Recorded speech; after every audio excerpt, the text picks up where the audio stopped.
آقا کریم صلی اللہ علیہ وسلم کی بیٹی فاطمہ شادی نہیں ہوئی اور حضور نے کوئی رشتہ ایکسپٹ نہیں کیا، حضور نے کوئی رشتہ قبول نہیں کیا اپنی بیٹی۔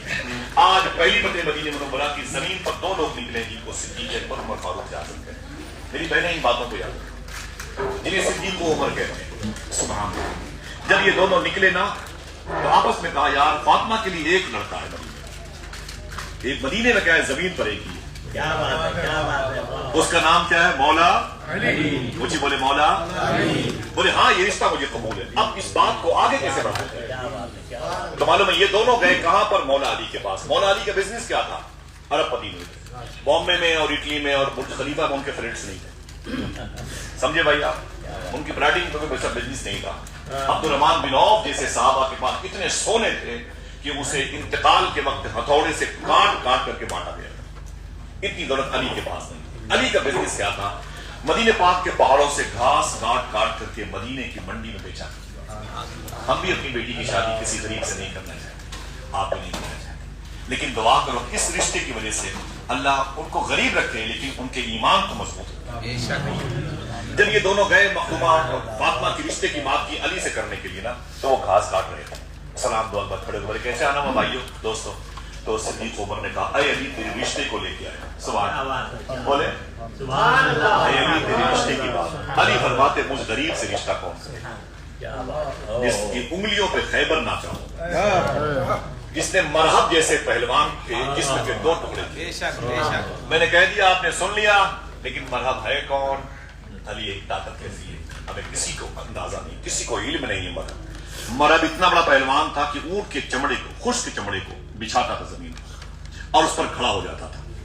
مرحب 400 بڑے بڑے پہلوان اس اونٹ کے چمڑے کو کھینچتے تھے، وہ پھٹ جایا کرتا تھا لیکن مرحب کو گرا نہیں پاتے تھے۔ اتنا طاقتور پہلوان کا نام تھا مرحب، جسے مولا علی نے جنگ خیبر میں جس کے جسم کے دو ٹکڑے کیے۔ سبحان اللہ، سبحان اللہ۔ بدر میں احد شریف میں تنہا مولا علی کی اکیلے تلوار نے 33% حضور کے دشمنوں کو جہنم پہنچایا۔ 33% مولا علی نے اپنی تلوار سے حضور کے دشمنوں کو جہنم پہنچایا۔ آپ بولو گے یہ کیسے پتا چلا بھائی؟ اور جنگ میں پتہ نہیں کون کس کو مار دیا، کس کی تلوار سے کون مرا، کوئی لکھا تو ہے نہیں۔ یہ کیسے پتا چلا کہ اسے علی نے مارا ہے؟ بتا دوں یہ کیسے پتا چلا اسے علی نے مارا ہے؟ اور لوگوں کے وار کرنے کا انداز، یوں تلوار نکالی یوں مار دیا، سائنس، گردن الگ جسم الگ۔ علی کے وار کرنے کا انداز یہ نہیں تھا۔ جب مولا علی کسی کو مارتے تھے تو تلوار یوں نہیں مارتے تھے، تلوار یوں نکالی یا یوں مارتے تھے، سر پہ لوہے کی ٹوپی 2 ٹکڑوں میں، بھیجا 2 ٹکڑوں میں، سر 2 ٹکڑوں میں، جسم 2 ٹکڑوں میں۔ لوگ ٹکڑے دیکھ کے پہچانتے تھے کہ اسے علی نے مارا۔ کاٹ کر مرحب کو بولی ذوالفقار حیدری، وزن کر کے دیکھ لو ٹکڑے کاٹ کر مرحب کو بولی ذوالفقار حیدری، علی ہے علی۔ سبحان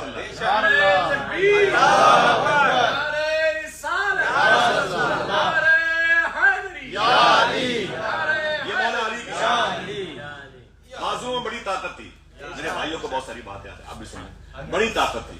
تلوار آپ کی کمر میان سے لٹکتی رہتی تھی۔ ایک شخص نے پوچھ لیا علی یہ کیا ہے؟ کہا میری تلوار ہے۔ کہا اس کا نام کیا؟ کہا ذوالفقار ہے۔ کہا اس کا کام کیا ہے؟ کہا یہ تلوار یہ پہاڑوں کے 2 ٹکڑے کر سکتی ہے۔ اس کو شک ہو اپنے شک کا علاج کروائے، کسی یقین پڑے وہ سبحان اللہ۔ اس کا کام کیا ہے؟ بولے اس کا کام یہ کہ پہاڑوں کے 2 ٹکڑے کر سکتی ہے۔ اس نے کہا ذرا مجھے دینا تو۔ مولا علی سرکار نے اپنی تلوار نکال کر کے اسے دی۔ اس نے مولا علی کی تلوار یوں پکڑی اور پکڑ کر کے قریب کی دیوار پر ماری اور دیوار ہلی تک نہیں، دیوار ہلی تک نہیں۔ اس نے علی کی تلوار واپس کر دی۔ بولے علی عجیب بات ہے، ابھی تو آپ یہ کہہ رہے تھے کہ یہ تلوار پہاڑوں کے ٹکڑے ٹکڑے کر سکتی ہے، دیوار پر میں نے ماری، دیوار ہلی تک نہیں۔ علی فرماتے بے وقوف تجھے میں نے اپنی تلوار دی، اپنا بازو تھوڑی دیا۔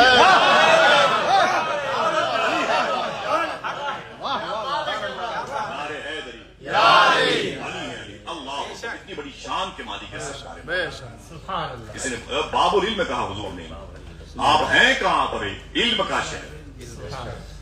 یہ لندن اور اٹلی کے بڑے شہروں کے بات نہیں، حضور میں علم کا شہر ہے۔